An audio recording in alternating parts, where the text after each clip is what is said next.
Hello and welcome to Crime Watch Daily Updates. I'm your host, Anna Garcia. Today's story is about a survivor who spoke out against her abuser, a person who should have been shielding her from harm, not inflicting it upon her.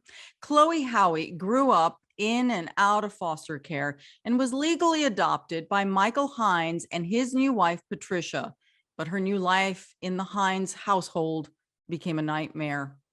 Michael sexually and physically abused Chloe on nearly a daily basis. And when she was 13, she became pregnant with his child. Chloe gave birth to a boy named Tyler, but the abuse continued. One night, Michael shot a gun at her and threatened to kill her. Chloe called the police, and he was finally arrested. In 2007, he pleaded guilty to rape and was sentenced to 48 years and 10 months in prison. Then a new sentencing law that passed in 2012 changed everything. He appealed his time behind bars, and in 2016, he was resentenced to 23 years and 9 months. His newest, earliest possible release date is August 10th of 2027. Let's take a look back at the case of a young woman who stood up to her abusers and refused to stay quiet. Today, the girl once known as Christina goes by Chloe, bearing only a passing resemblance to her former self. And you have a son yourself. I do. I have a 4-year-old, and he is the second child that I've had in my lifetime. The first, a baby boy she had when she was just 13. I never had that motherly bond with him. Even though he grew inside of me, I never had that connection, with him. The reason for that has everything to do with who the father is. The same man Chloe called Dad. Talk to me about who Michael Hines is. Michael Hines legally adopted me through the state of Kansas. I was placed in and out of foster care for quite a while until he fought against the state to get legal rights to me. He was the biological father of Chloe's 2 half-siblings, Jessica and Mikey Jr., but he was also a convicted felon. And what was in his criminal background? All kinds of things, possession, guns, felonies, burglaries. Then again, Michael wasn't going it alone. He had recently married a woman named Patricia, and together they put on the appearance of a loving family. Do you remember moving into their home? I do. I remember waking up the next morning and I had wetted myself, my bed, and I knew it was because I didn't want to be there. Right away, I was constantly being told to clean the house, do the chores, whatever they needed, I was supposed to do it. Like some real-life Cinderella, but this was no fairy tale, and things were not headed toward a happy ending. A warning, this next part may be difficult to hear. The first time it happened, I know I was asleep, and he just came into my room and he got on top of me and he just shoved my face in the pillow and told me that if I didn't want it to keep happening, then I had to be good. And how often were you abused? On a daily, whenever he felt like it. And it went on like that for years. With no one to turn to and sworn to secrecy by her abuser, Chloe carried her pain in silence. But there are some secrets that can't be concealed. When Chloe was about 13, she came to school with a bruised face. So your friend saw you with a black eye. She just kind of said, okay, get up, we're going to the counselor. And then when I did, I do remember crying and breaking down to him and telling him everything that was going on in my home. And he said that he would send a counselor out to my house, and I begged him not to. When the school day ended, Chloe walked outside, expecting her so-called parents to be waiting. But they weren't there. When I was walking home from school, I thought to myself, either one, I'm in big trouble because I opened my mouth to the counselor, or two, he's actually in jail finally for what he did to me. It was a fantasy almost too exciting to indulge, and sadly, one too good to be true. Though a social worker was sent to the house, according to Chloe, Michael and Patricia were able to convince the worker that she was just a troubled teen spreading lies. Michael remained free. When I walked around the corner and I saw him shoveling the driveway, I knew I was in big trouble. To tell us what happened next, Chloe takes us back to the house where it all went down. He was right here shoveling the driveway, and I was right over here, and I just took off running as quick as I could, but he just dropped the shovel and he ran and he chased me inside, and I was crying, and I went into the bathroom to grab a tissue, and he grabbed me by the back of my hair and he told me that I was gonna learn my lesson, and he slammed my face into the mirror. Tragically, it was only the beginning. He did everything he could to hurt me, but he thought maybe I wouldn't say anything anymore. For the next 3 days, Michael keeps Chloe home from school, abusing the girl relentlessly. And during every second of her terror, unbeknownst to anyone, Chloe had another life growing inside of her. I was already pregnant at that point. And you were how old? I was only 13. Did Patricia know at that time that this was Mike's child? I'm sure. There was never no question from her who the father was. We tried to track down Patricia for comment, but we weren't able to find her, at least not yet. So you fulfilled the pregnancy. Forcefully. What did you name the baby? I didn't name the baby. They named the baby. They named him Tyler. After that, the entire family moved down the street to a bigger home. But as Chloe grew older, she also grew more defiant. One night, I chose not to come home from school, and I took the baby and I tried to run away to a friend's house, and he knew exactly where I was. So he showed up, he had his gun on him. Fearing for her friend's safety, Chloe grabs Tyler and gets in Michael's truck. He was drunk. He was so drunk. And I remember him swerving all over the road, and he reached up and he punched the sunroof out, and glass just went everywhere. And I remember covering the baby's face up because I had him in my arms. As soon as Michael pulled into the driveway, Chloe bolted, barricading herself in her room with Tyler.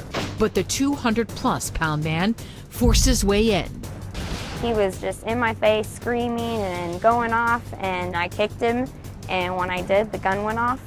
My head happened to be right there, and I just, it went past me, and it scared me. I remember the ringing to this day of the shotgun going off, and I just took off running. Straight for the phone. When he saw I was already on the phone with the dispatch, he looked at me and he said, "You're dead."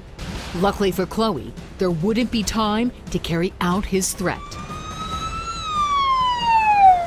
Though he ran, authorities caught up to him the next day. And finally, Michael Hines Sr., the man responsible for the systematic rape and abuse of his own adopted daughter, was under arrest. Because of state law at the time, prosecutors were also able to lump some of Michael's previous convictions into his sentencing, and he was given 48 years and 3 months. As for Chloe, she's changed her name, got adopted by a family friend, Belinda Howey, and maybe for the first time in her entire life, finally felt safe. Then, just 1 week before this interview, everything changed. On Thursday night, I received a text message from Belinda, and she was just hysterical, and she was crying. What she found out next would open up some of the deepest wounds. Had I known 10 years ago that this was gonna happen and I was gonna have to go through all this again, I wish he would have took my life that night. I honestly do. Like a lot of young girls, Chloe Howey kept a diary, but instead of pages filled with teenage crushes and bad poetry, Chloe's diary documented years of rape and torture at the hands of her own adoptive father. There was just one night where I had left it open and I could hear him coming. I shoved it under my pillow. He climbed on top of me, and at some point, he felt the journal under my pillow. He instantly took it outside and put it on his grill, and he lit it on fire. Then, when Chloe was 16, Michael Hines Sr. was finally arrested after coming at her with a gun. For that and unrelated crimes, including an old burglary charge, he was sentenced to 48 years behind bars. But now, almost 10 years into his sentence, because of a change in Kansas state law, Michael Hines has a new day in court. Because of the law that had passed, he will be entirely resentenced. So this really could drop drastically his years? Yes. You think he's going to be surprised to see you there tomorrow?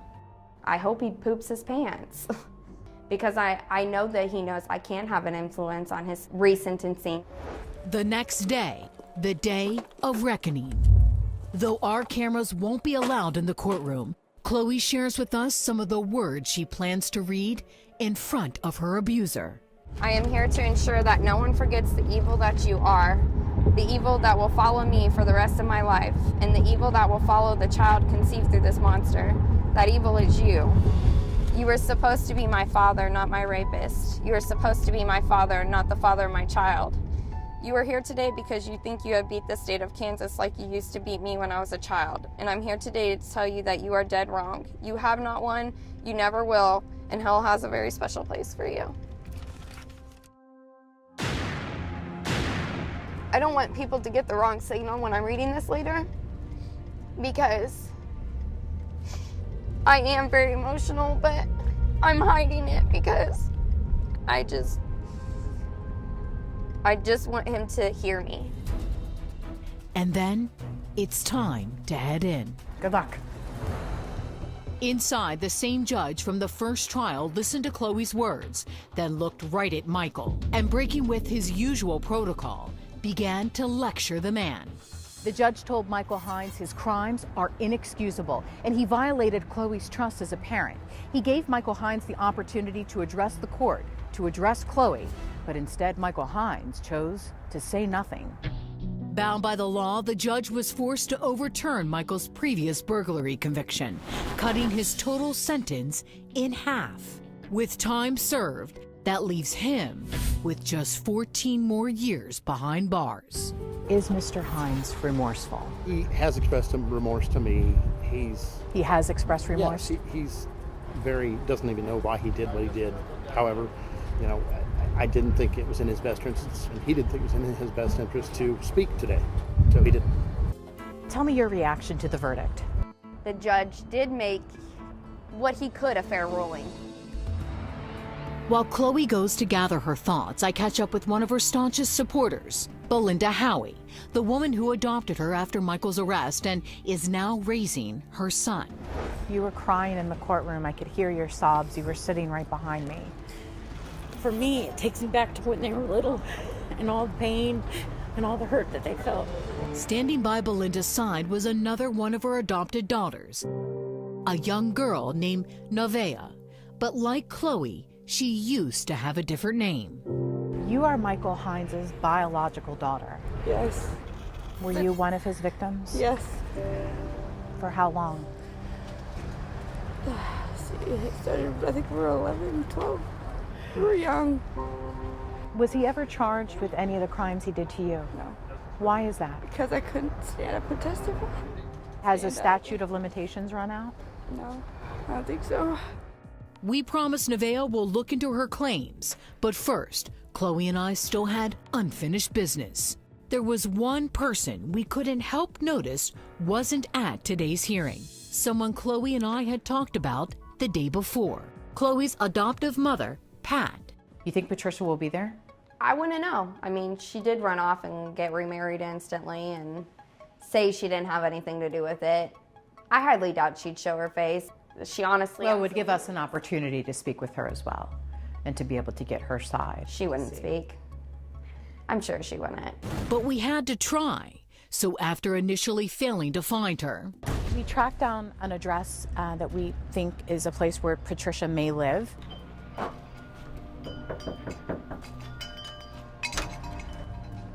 I help you? Hi, are you Miss Patricia? 2004, Tyler was born. Mm-hmm. Where is Tyler now? Tyler resides with Belinda, my adopted mother. I knew that Belinda could have gave him tons of things I couldn't have given him. And the main thing is love, a motherly love. And I know it's not his fault. today Michael Hines is in prison for at least the next 10 years. But according to Chloe, he's not the only person who should answer for his actions. There is a picture in here of Patricia. She is handicapped. Right. And I feel like that's maybe why the state, didn't come down on her when they should have. And so as far as Patricia's concerned, never stepped in to do anything, only made matters worse. Mm-hmm. Yeah, I believe she really absolutely knew about this the entire time. But with such powerful allegations, we had to give Patricia a chance to respond. So after some deep research, we tracked her down to her address. I'm Michelle from Crime Watch Daily. I'm not sure if you know today, Michael Hines was resentenced. No, I didn't.